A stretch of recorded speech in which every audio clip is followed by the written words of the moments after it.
আমরা দেখতে পেলাম কিছুক্ষণ আগে আপনার লিফলেট বিতরণ করছেন। আমি বলে কথা কম একটু করে আবার আমারে মারবে, আপনারা সরে যাবেন না, কারণ বর্তমানে দেশ চলতে আছে মনে করেন এই অবস্থায়, একজন আরে মারে আর বাকি পাবলিকও খাড়াই দেয়, পাবলিক আর সচেতন না।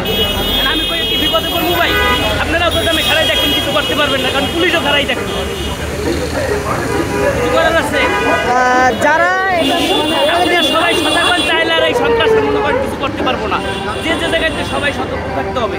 আচ্ছা, আমরা দেখতে পাচ্ছি আপনাদের লিফলেটে আগুন জ্বলছে, এই আগুন জ্বলার কারণটা কি? কারা ছাত্রলীগের পোলাপান আইয়া জ্বালাই দিল, দেখলেন না আপনি? আজকে বললো তাদের প্রতিষ্ঠাবাজি ছিল আপনার এদিকে কোন জায়গা, ওই জায়গায় প্রতিষ্ঠাবাজি শেষ করে আইতেছে, আমি মনে করেন আইয়া আমাকে দেখলো, দেখার পর মনে করেন মায়ের দূর করলো অনেকেরে, আবার ওই জ্বালাই দিল, আপনাকে সামনেই তো জ্বালাইলো, আপনারা দেখলেন না?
সত্য, বস্তুনিষ্ঠ ও নিরপেক্ষ দৈনিক জনবাণী।